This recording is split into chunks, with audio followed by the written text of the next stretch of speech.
They still call me the Penguin.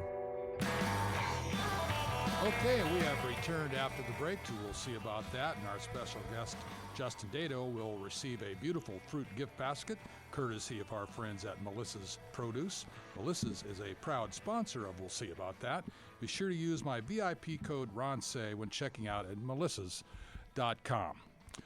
Our guest today, Justin Dedeaux, has quite a legacy, the family legacy, the Dedeaux family legacy at USC, and we go back, well, I would say probably close to 50 years or more, and it's a great pleasure for me to have on the son of Rod Dedeaux, Justin Dedeaux. Justin, welcome to the show. How are things with you today? Well, pretty good, Ron. You're right. It's over 50 years because I first saw you play in 1968 at UCLA when you were. I came to scout you when you were playing against the Bruins, and you were playing the Trojans the next day. So at least I saw you in 1968, and that's over 50 years ago. It sure is, and I have fond memories of our relationship over the years because you guys were also strongly tied to the Dodger organization, and we have crossed paths many times, and fond memories of going to all the Rose Bowl games down at your Shangri-La in Pasadena. That was a great time, man. I want to thank you so much for those experiences. That was quite a time. Those were fun days, and we had Lasorda drive us, remember? Yeah. That was a mistake. That was a big mistake. Yeah, he could barely see over the steering wheel as it was. Did he ask for gas money too afterwards? No, he got his free gas pay. money. You know, those were the times because I remember New Year's Day, there was only like 4 major bowl games, right? That was back in the real heyday. And we used to get over to your house about 9 a.m. and watch that first game, and then we walked down to the Rose Bowl and watch the Trojans beat somebody, probably Ohio State. And then we go back and to get rid of the traffic, watch that nightcap, which is probably what, the Sugar Bowl or probably the Orange Bowl. Oh, the Orange Bowl, that was it. Yeah, quite a time, quite a deal. Such a great experience. You and Rod were so great to the family. Fran does say hello to you. Hopes you're doing well. But one funny story about that Rose Bowl, going to those games. I remember Dad wanted me to. He had Casey Stengel with him, and he had Lasorda, and he wanted me to drive him down to the Rose Bowl from our house. He didn't want Casey to have to make the walk. Right. So I'm going down the hill to try to get him close to the stadium, and this policeman stops me, and I'm trying to get past him, and he's giving me a hard time, and he's gonna hey, pull over, kid. And all of a sudden, my dad gets out of the car and he looks at him and he goes, "Hey," and then Lasorda gets out. He looks at Lasorda, goes, "What? Who is what?" And then out walks Casey Stengel. And the guy just went, "Oh my God, go ahead." Yeah, no kidding. Yeah, I remember. Whoever that cop is, he'll never forget that day. Yeah, I remember a meeting actually, Casey. I think it was probably the same group of usual suspects, Lasorda and you and whatever. I remember going over to Casey's house and taking a look at all the stuff and sitting down talking baseball with him. That was a lot of fun. A lot of fun. He was really, I don't know if you know this, but he's Casey signed my dad to his Brooklyn Dodger contract in 1935. I did not know that. Casey was managing the Dodgers, and he had seen Dad play in high school, and of course Casey lived in Glendale, and had seen my dad play and really liked him as a player, and so the Dodgers, when he graduated in 1935 from SC, the Dodgers, actually Casey was the guy that actually signed him, even though he was managing the Dodgers at the time. Dad went back to Brooklyn, and Casey signed him back there. That's quite a story. And you also were a Dodger farmhand as well. Tell us a little bit about Ogden, Utah back in those days. Oh, my God. Well, I'll tell you, we had played in the College World Series, and we had we had won the national championship in 1963. We had a good team in 64. We had a really good team in '66, and we got beat by Ohio State 1-0 in a rainstorm in Omaha, and I was just really down. And I said, "Gee, I've got to." And Dad said, "Well, you got to start working." He says, I graduated. I hadn't been drafted, and I thought, "Oh my God." So it was a Monday morning, and there was we had, we were in the trucking business, and we also had some warehouses, and there was a boxcar that had shown up, and it had been sitting there all weekend. It was about 150 degrees inside the boxcar. They say, "Justin, you got to unload this boxcar." And so I'm out there, and I'm sweating like crazy, and some guy comes walking along the dock, running along the dock. He said, "Justin, there's a call for you. It's Buzzy Bavasi." Whoa. And I said, "What?" I said, "Oh, you're kidding." He said, "No." He said, it's Buzzy Bavasi. You better take this call." So I'm all sweaty. I run back into the dispatch office, and sure enough, it's Buzzy Bavasi. And he says, "Listen," he says, "we want you to go to Ogden, Utah, and play for Tommy Lasorda." I said, "Oh, great." I said, he said, but he says, "We can't pay any money." Oh, that's great. Buzzy, I said, "I'm sitting in. I'll take anything to get out of LA. Just send me a plane ticket. I don't want to go back into that boxcar." So I said, "Send me the plane ticket. I'll be there tomorrow." That was so I got to, so that's how that was the start of, Tommy was already there because the season had started, and we were in last place. And I show up, Mr. Joe College, and just fresh off the college, being in the College World Series, and Tommy put me in the lineup, and we started winning, and so it was quite an experience. I'm one of the few people in history that can say he played for Rod Dedeaux and Tommy Lasorda in the same season, and lived to tell about it. Yeah. So who were some of your teammates up in Ogden? Well, we had this outfielder pitcher who couldn't get anybody out. He'd throw and everything, they just light him up. His name was Charlie Huff. Anyway, so this guy, yeah. And Tommy, since I was a little older, Tommy said, "Geez, we got to get rid of this guy," and so, but we'd go out in the outfield. You throw in the outfield, and he'd start throwing these knuckleballs in the outfield. And Tommy saw that, and he didn't pitch him though, but he didn't release him either because I think, as the story goes, he got Charlie to start throwing the knuckleball. He just had a natural knuckleball. And Charlie, so he survived that. The other guy, though, was interesting, was Billy Russell, was on that team. And I remember they were going to, but Tommy called me up to his, we stayed at the Ben Lomond Hotel. Did you ever stay there in Ogden? No, I didn't play in Ogden. Anyway, so Tommy said, Tommy didn't have I was kind of like an assistant coach, actually. And Tommy said, "Hey, Fresco Thompson has got this list, and we've got to get rid of about 12 guys out of this clubhouse because they had a small clubhouse in Ogden, and we had about 30-some players. And you couldn't get them all in even to dress. So he said, we've got to get rid of about 10 players." So he showed me the list, and he said, and at the bottom of the list was a guy named Bill Russell. And I said, "Gee," I said, "Russell, he looks, he's a pretty good athlete, Tommy." He said, "Yeah, but I don't know what to do with him and everything." So, but he said, I said, "Well, he can run." And Tommy said, "Yeah, he's got a pretty good arm too, doesn't he?" I said, "Yeah." We started talking about him. So the next day we worked him out. It was just hard. Tommy's by himself with all these ball players. I mean, God, I don't know how he did it. And we saw enough of Billy. Tommy saw enough of him to keep him. And they're going to release him. I mean, that was they didn't have any money invested in him. And they were going to release him, and then, of course, the rest is history. But Bobby Stinson was on that team. A guy named John Gable, I think, played a lot with Detroit. Those were the kind of the big name guys. Yeah. All right, we're going to hold you right there, Justin. We got to take a quick break. We'll be right back. We'll see about that with Justin Dedeaux right after this message.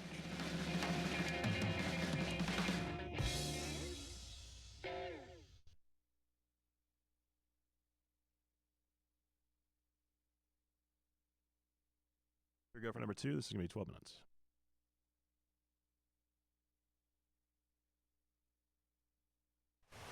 Hello, Ron Save. Okay, we're back with our special guest, Justin Dedeaux. And Justin, continuing a conversation about the players on the Ogden team. You know, Charlie Huff, was close to Tommy, and so was Billy.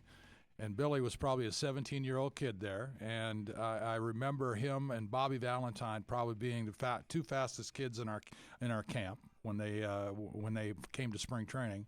And Charlie Huff would have a career that would win him 216 games and pitch like 25 years in the big leagues. So he found the knuckleball. And, Bob Stinson was a catcher with major league experience. So you had the makings of, pretty good club, I would imagine. But I want to get back to before you signed and went to Ogden. You have a history of being a roommate with one of the all-time greatest pitchers in Major League Baseball, Tom Seaver. Tell us a little bit about Tom. Well, Tom had come to us from, we met him, he was playing up in Alaska for the gold panners up there. That's correct. Marcel Latchman was coaching up there, saw him pitch. Everybody said, hey, we've got to get this guy to come down to SC. So sure enough, he comes down to SC, and our big ace of the staff was a guy named John Herbst, had there been a draft in those days, he probably would have been the first player drafted in the country. He had that kind of stuff. Yeah. And so Tom came in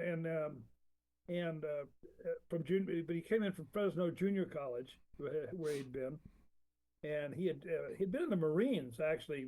After he graduated from high school, he joined the Marines, put on some weight, built himself up physically, and then went to Fresno City College, and then went up to Alaska, and then his performance up there merited him a Rod Dedeaux scholarship. I'm not sure what kind of scholarship that was, but those were always kind of halves and quarters and things along that line.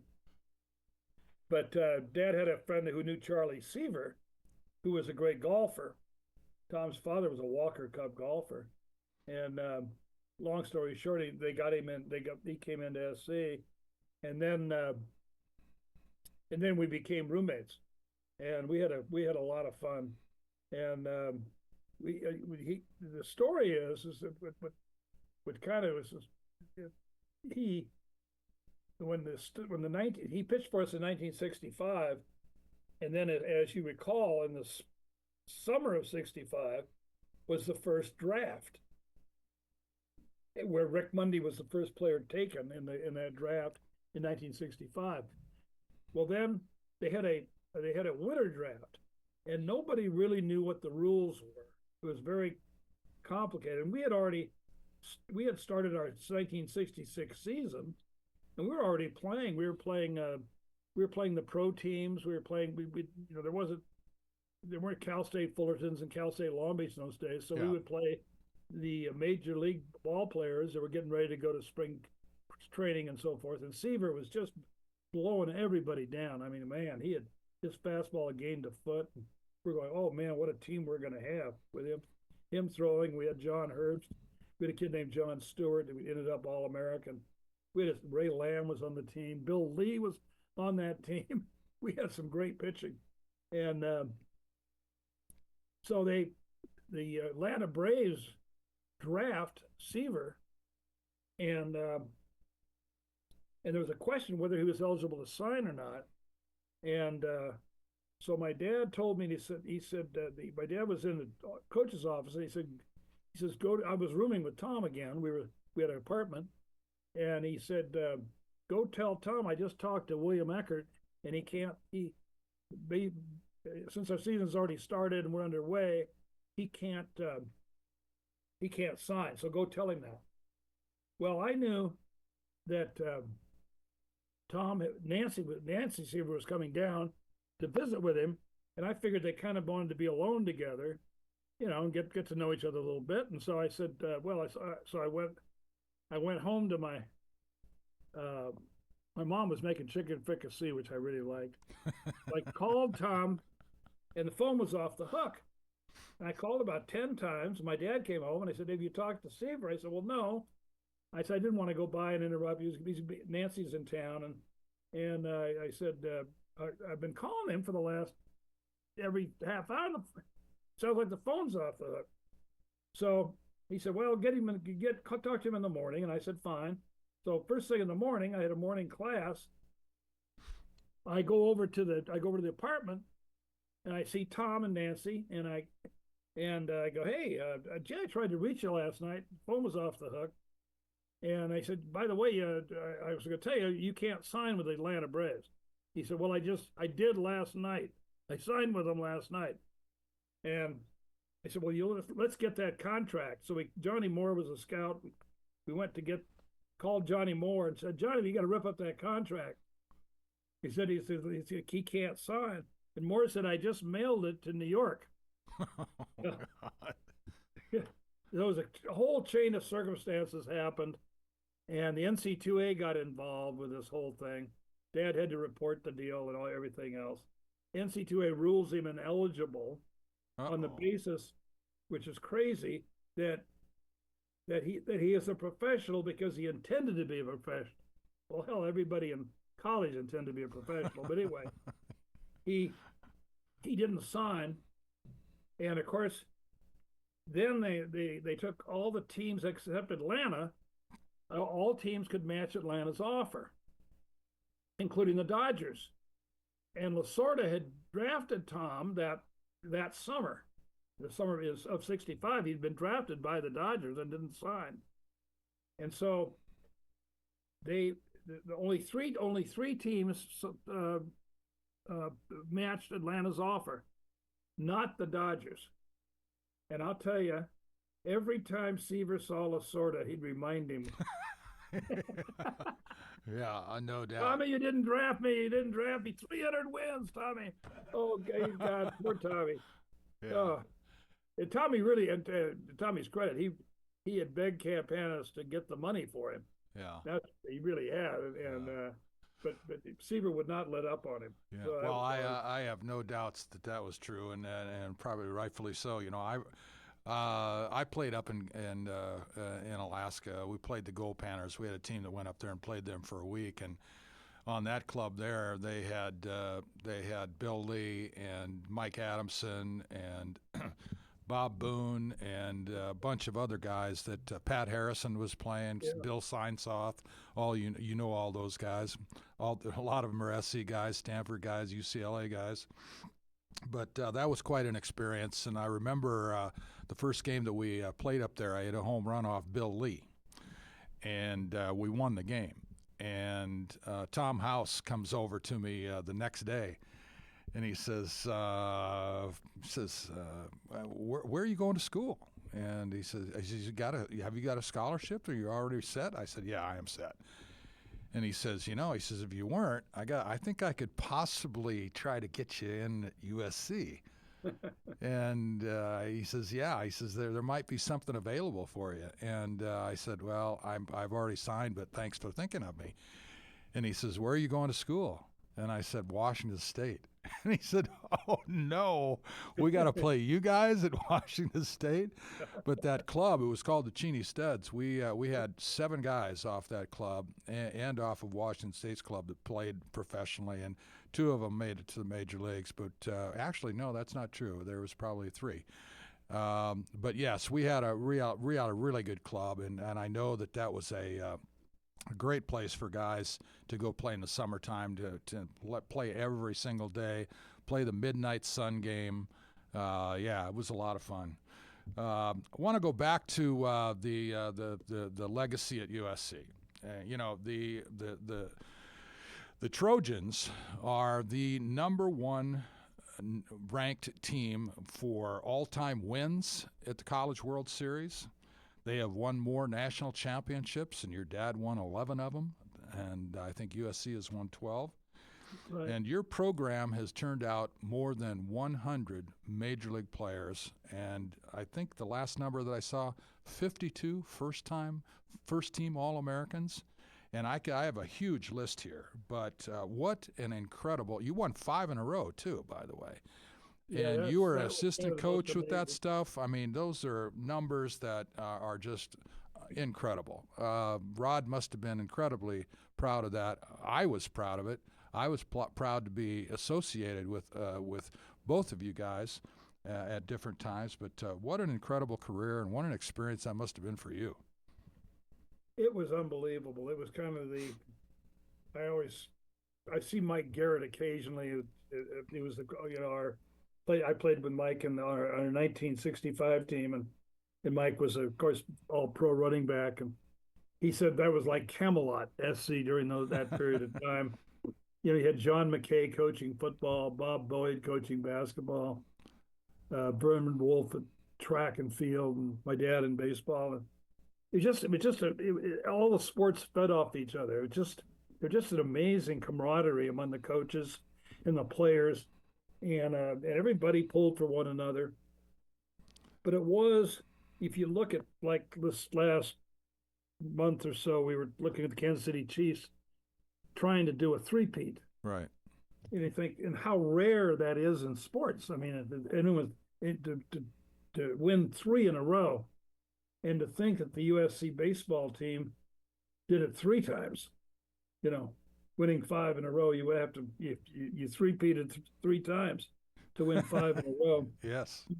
It's just, I pinch myself. As a matter of fact, I've written a book about it, soon to be published. Larry Stewart's helping me with it, and kind of reliving those years and all the incredible games and so forth. But it was kind of like it was just a period at SC, particularly with football and baseball. It was just a state of mind that you just went out there with the idea that you just couldn't be beaten. There was just that energy that permeated the whole campus. Yeah, but Dad was a genius as a coach. I mean, he knew baseball inside out. He could teach it, and he taught all the little things, all the fundamental parts of the game. Just making sure players could throw accurately. But he taught the art of base running. He taught all the little things, the infield defense, outfield defense. He taught all those little things in baseball that are so important when you get into the big games in a long season. It's those little things that add up that win championship teams. I'm going to hold you right there, Justin. We got to take a quick break. We're back with Justin Dedeaux right after this message. Nice job, gentlemen. All right, here we go. Last one, 13 minutes. Quick branded feature at the top.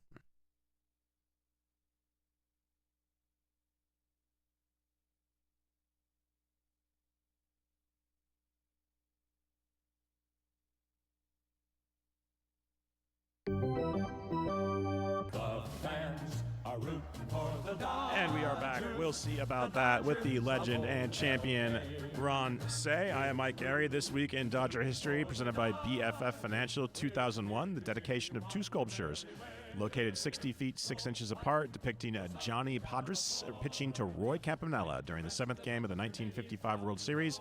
Takes place on the south lawn of the National Baseball Hall of Fame in Cooperstown, New York. The life-size bronze statues, designed by figurative sculptor Stanley Bleifeld, were donated by ardent Dodger fan Sheldon Fireman. Well, that's a perfect place for Dodger history to reside, in the grounds of Cooperstown.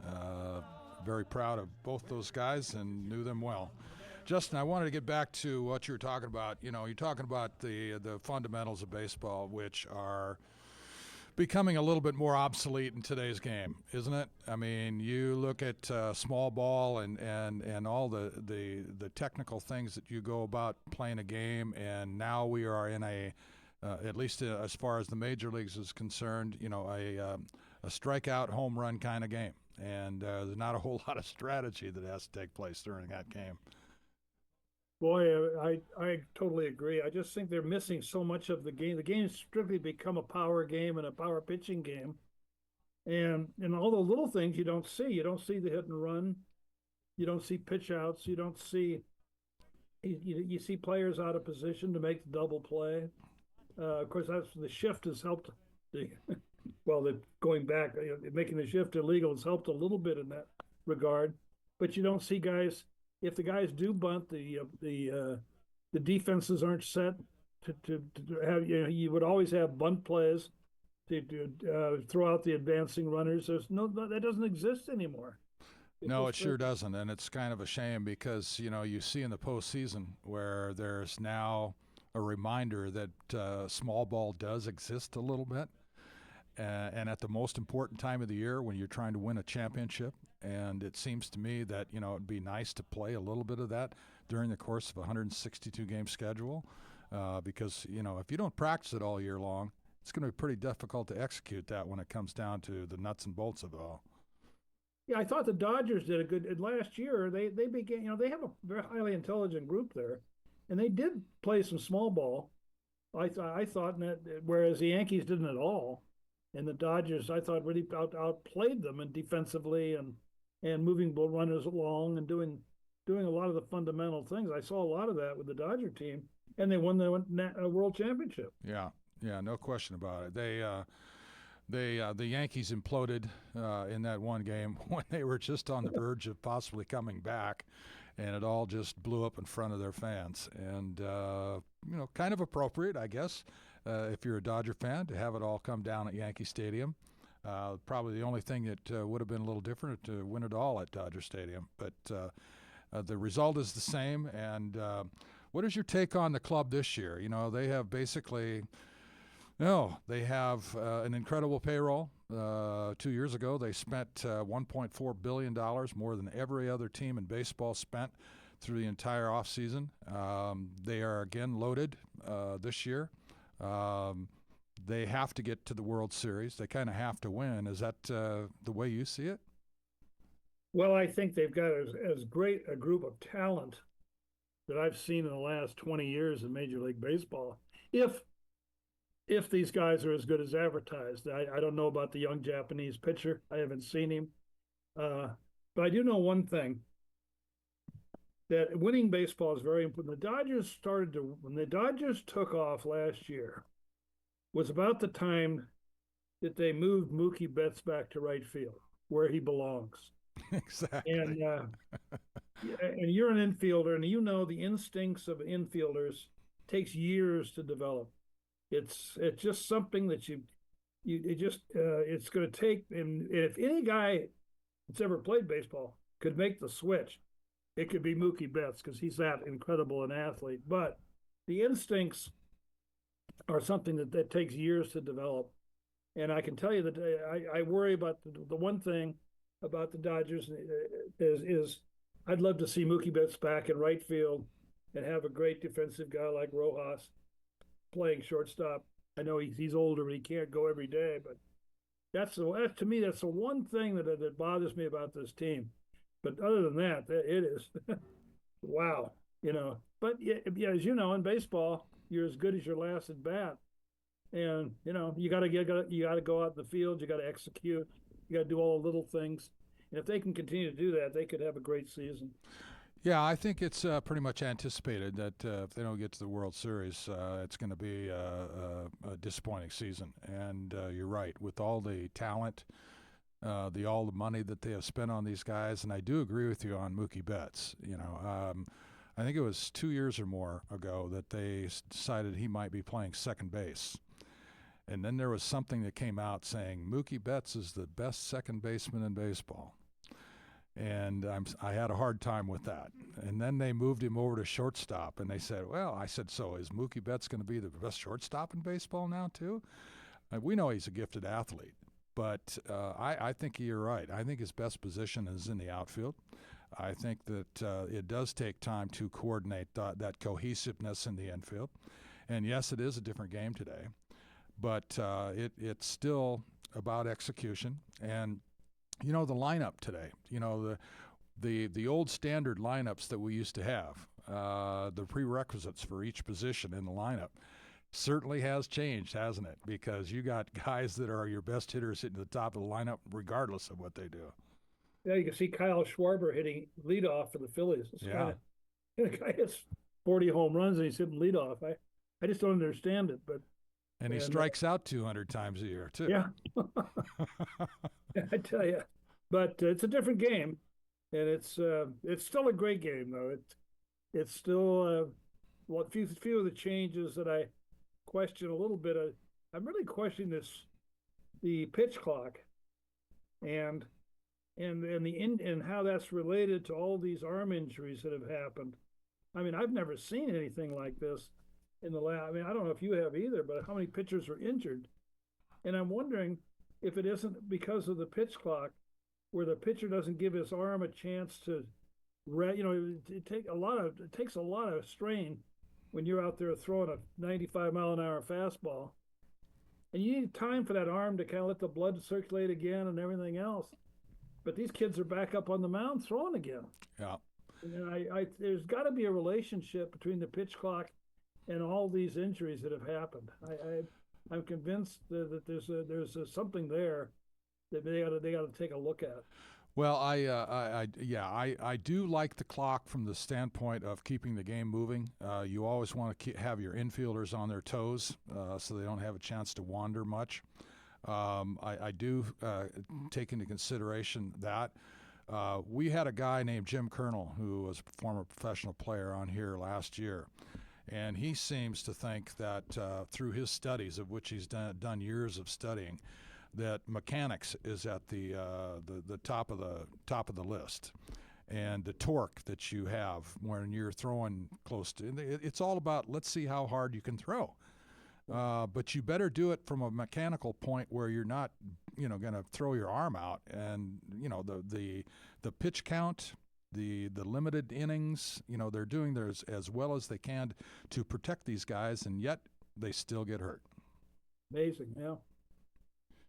So there has to be something that's going on there that, but you're right. They're throwing as hard as they can every pitch. No, you can't do that. No, you sure can't, and not if you're going to sustain a pitching effort.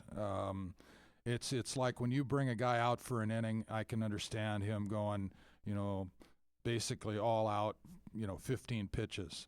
But when you try to ask a starting pitcher to go 5 innings and do that, you're asking for a lot of trouble. It's also endemic with Little League and high school, because you're seeing radar guns now come out at high school games, and so it's more about your velocity than actually getting guys out. That's what that's kind of what it's all about. I mean, it's how hard can you throw, and I think it's the wrong message to be sent, because I don't think you learn how to pitch when you're just saying, let's just go air it out. Greg Maddux probably wouldn't even get drafted today. What about Randy Jones? Randy Jones. And Jim Cott and, others that, not to say that Jim Cott didn't throw harder than Randy Jones, but those guys weren't keying it up at 95 miles an hour plus. They were pitching. And the other pitching, changing speeds and command and so forth. So they're not teaching them. No, you're right. It's a completely different game, and at some point in time, I think that some of these people are probably going to have to go out of their realm, their comfort zone of having. We're going to do it ourselves. You're going to have to asking questions, because I think it's going to be an epidemic here before too long if it doesn't. They don't come up with some kind of an answer. But I was thinking. When you guys, you said you played against a lot of professionals, you must have had a heck of a alumni varsity game. If all these guys are coming down to work at SC like we used to do, I mean, who's going to play in this lineup? Seaver, you got Randy Johnson, you got McGuire, Lynn, House, Barr, Lee, Pryor, Zito, the Boone brothers, Roy Smalley, Jenkins, Jones, Strom, Kingman. Who's gonna play? Mike Adamson. Yeah, it used to. When I was coaching, our alumni game would sell out.